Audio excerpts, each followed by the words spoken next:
Everyone loses direction from time to time. But what if you got so lost you couldn't find your way anywhere? Black Box TV presents Where Are You?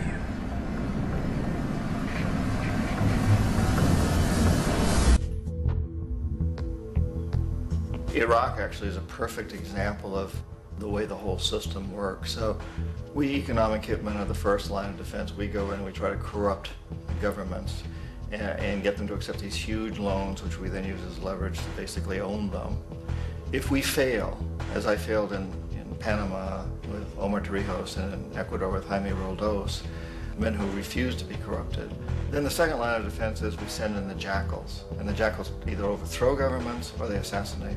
And once that happens and a new government comes in, and boy, it's going to toe the line because the new president knows what will happen if he doesn't.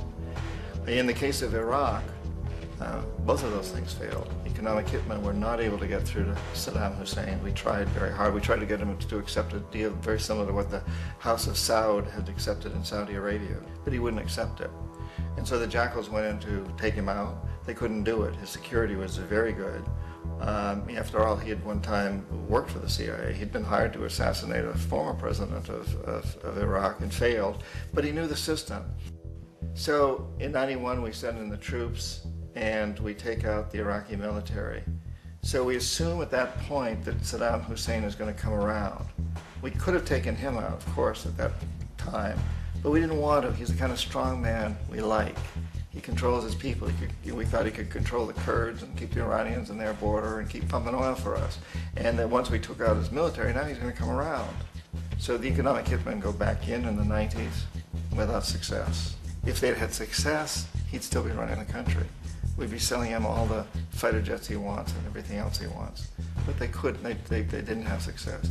The jackals couldn't take him out again, so we sent the military in once again, and this time we did the complete job and took him out, and in the process created for ourselves some very, very lucrative construction deals. We had to reconstruct a country that we'd essentially destroyed, which is a pretty good deal if you own construction companies, big ones. So, Iraq shows the three stages. The economic hitmen failed there, the jackals failed there, and as a final measure, the military goes in. And in that way, we've really created an empire, but we've done it very, very subtly. It's clandestine. All the empires of the past were built on the military, and everybody knew they were building them. So the British knew they were building them, the French, the Germans, the Romans, the Greeks. And they were proud of it, and they always had some excuse like spreading civilization, spreading some religion, something like that. But they knew they were doing it. We don't. The majority of the people in the United States have no idea that we're living off the benefits of a clandestine empire, that today there's more slavery in the world than ever before. And then you have to ask yourself, well, if it's an empire, then who's the emperor? Obviously, our presidents of the United States are not emperors. An emperor is someone who's not elected, doesn't serve a limited term, and doesn't report to anyone, essentially. So you can't classify our presidents that way. But we do have what I consider to be the equivalent of the emperor, and it's what I call the corporatocracy. The corporatocracy is this group of individuals who run our biggest corporations, and they really act as the emperor of this empire. They control our media, either through direct ownership or advertising. They control most of our politicians because they finance their campaigns, either through their corporations or through personal contributions that come out of the corporations. They're not elected, they don't serve a limited term, they don't report to anybody.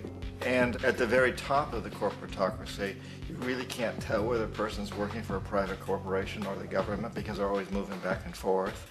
So, you've got a guy who one moment is the president of a big construction company like Halliburton, and the next moment he's vice president of the United States, or the president who is in the oil business. And this is true whether you've got Democrats or Republicans in the office. You have them moving back and forth through the revolving door.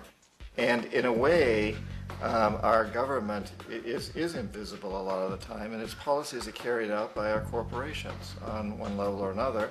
And then again, the policies of the government are basically forged by the corporatocracy and then presented to the government. They become government policy. So it's an incredibly cozy relationship. this isn't a conspiracy theory type of thing. These people don't have to get together and plot to do things. They all basically work under one primary assumption, and that is that they must maximize profits regardless of the social and environmental costs.